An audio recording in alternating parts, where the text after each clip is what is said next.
Bonjour, j'espère que vous allez bien. Aujourd'hui, je vous accueille pour parler d'un sujet qui nous touche pour beaucoup profondément, c'est le sabotage intérieur.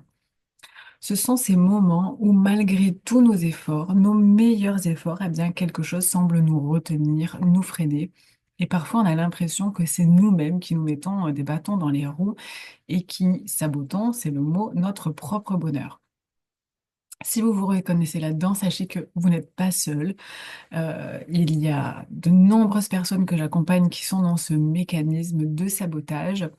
Et moi-même, à plusieurs reprises, eh ben, j'ai ressenti cette frustration, ce sentiment de savoir ce que je devais faire pour avancer, mais d'être dans cette incapacité de passer à l'action, comme si quelque chose de plus profond en nous nous bloquait. Et ça peut être une vieille croyance, un manque d'estime de soi, un mécanisme de défense automatique en lien avec nos expériences passées. Et en tout cas, aujourd'hui, ce que je veux vous donner, ce sont à la fois des outils et de comprendre comment cela fonctionne et comment briser ce schéma de sabotage. Alors, le sabotage intérieur, c'est un peu comme cette petite voix dans notre tête qui nous murmure que nous ne sommes pas assez, que de toute façon on va échouer, alors à quoi bon? C'est cette voie qui peut nous empêcher de saisir des opportunités, de nous lancer dans des projets ou même simplement d'être heureuse dans nos relations. Et ces schémas se mettent souvent en place inconsciemment, évidemment. Ils ont une forme de protection. C'est une forme de protection que notre esprit a mis en place, généralement après des blessures ou des déceptions passées. Et si on a déjà vécu des échecs ou des rejets, notre cerveau, ce qu'il fait, c'est qu'il anticipe ces douleurs en s'imposant de les éviter à tout prix, quitte à nous empêcher de vivre pleinement. Donc, d'un point de vue neuroscientifique, ce qui se passe, c'est que notre cerveau, il a développé des connexions, des comportements de défense pour éviter la douleur et le cerveau, particulièrement le système limbique, qui est responsable à la fois des émotions et des réactions de survie, eh bien, il est très puissant et lorsque vous avez été émotionnellement blessé, ces zones, elles se souviennent de la douleur et elles cherchent à les éviter à tout prix. Donc, chaque expérience que nous vivons, elle vient laisser une trace dans notre cerveau et ces connexions neuronales, plus une expérience, elle est émotionnellement intense et plus elle renforce certaines connexions. Donc, c'est pourquoi, si vous avez vécu de multiples déceptions ou rejets, ces expériences, elles ont créé des réseaux neuronaux autour de la peur de l'échec ou de l'abandon, par exemple. Donc, pour éviter de revivre ces douleurs, votre cerveau, il met en place des mécanismes de défense qui finissent par devenir des schémas d'autosabotage. Le sabotage, il peut prendre différentes formes, dont la procrastination, le perfectionnisme, le sabotage relationnel, le manque d'engagement. Et la première étape pour en sortir, c'est vraiment de reconnaître ces schémas. J'ai fait une vidéo précédemment dans laquelle j'en parle plus précisément de ces différents schémas et mécanismes de défense. Donc n'hésitez pas à aller la visionner ou à me poser des questions dans les commentaires.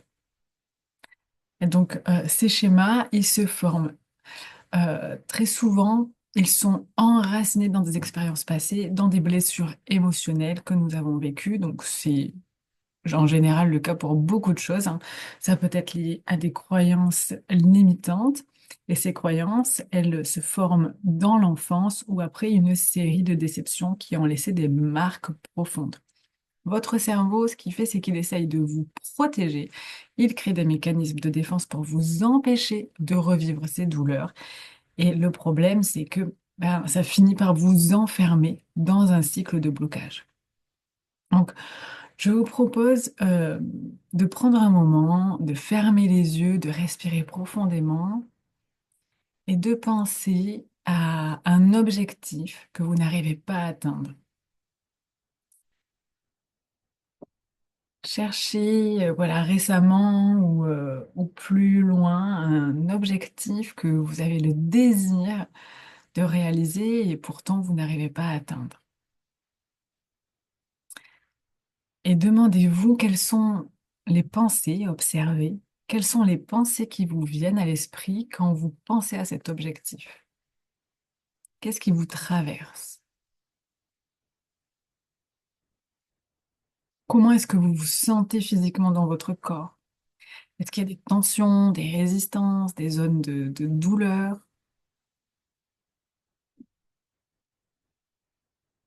Quels souvenirs ou expériences similaires vous reviennent qui peuvent être en lien avec cet objectif? Et est-ce que c'est quelque chose dans votre passé qui vous rappelle une expérience plutôt agréable, positive ou bien plutôt désagréable? Faites le lien avec cet objectif que vous n'arrivez pas à réaliser et ce qui vous traverse, ce que vous pouvez percevoir à l'intérieur de vous, en termes de pensée, de sensations, de liens. Et maintenant que vous avez un peu plus de clarté sur ce qui se passe en vous, eh ben, je vous propose quelques clés pour avancer. Et la première, c'est vraiment de prendre conscience. Chaque fois que vous surprenez, que vous êtes en train de vous saboter, arrêtez-vous. Prenez une grande respiration et vous allez voir que déjà, ça va créer un peu de distance. Ça va vous permettre de diminuer le pouvoir du sabotage. Et posez-vous la question, est-ce que la pensée qui émerge, est-ce qu'elle est vraiment vraie? Parce que souvent, on fonctionne avec des croyances limitantes qui sont validées dans un passé complètement obsolète, mais qui ne sont pas validées dans la réalité actuelle. Et autorisez-vous l'imperfection. Avancez même si c'est pas parfait. Il vaut mieux un petit pas imparfait que de rester bloqué.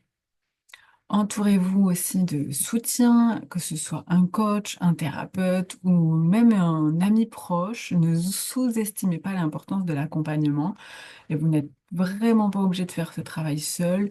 Et accompagner, c'est beaucoup plus agréable et ça vous ouvre aussi d'autres perspectives. Voilà. Euh, Faites l'expérience, voyez comment ça vous change un peu de point de vue, ça modifie les choses à l'intérieur de vous.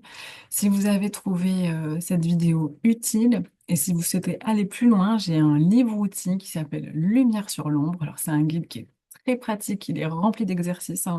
C'est vraiment un livre-outil, c'est que il y a beaucoup d'exercices à l'intérieur avec quelques audios, méditation, hypnose, visualisation pour vous permettre d'explorer vos mécanismes un peu plus en profondeur et venir renforcer votre estime de soi. Si vous avez des questions à ce sujet, tapez simplement le mot lumière dans les commentaires ou envoyez-moi un message privé pour en savoir plus. Je me ferai vraiment un plaisir de vous lire, de vous répondre et de vous partager cet outil qui a aidé d'autres personnes, d'autres clientes que j'accompagne en individuel à se libérer de leur propre sabotage. Je vous remercie, prenez bien soin de vous et à bientôt.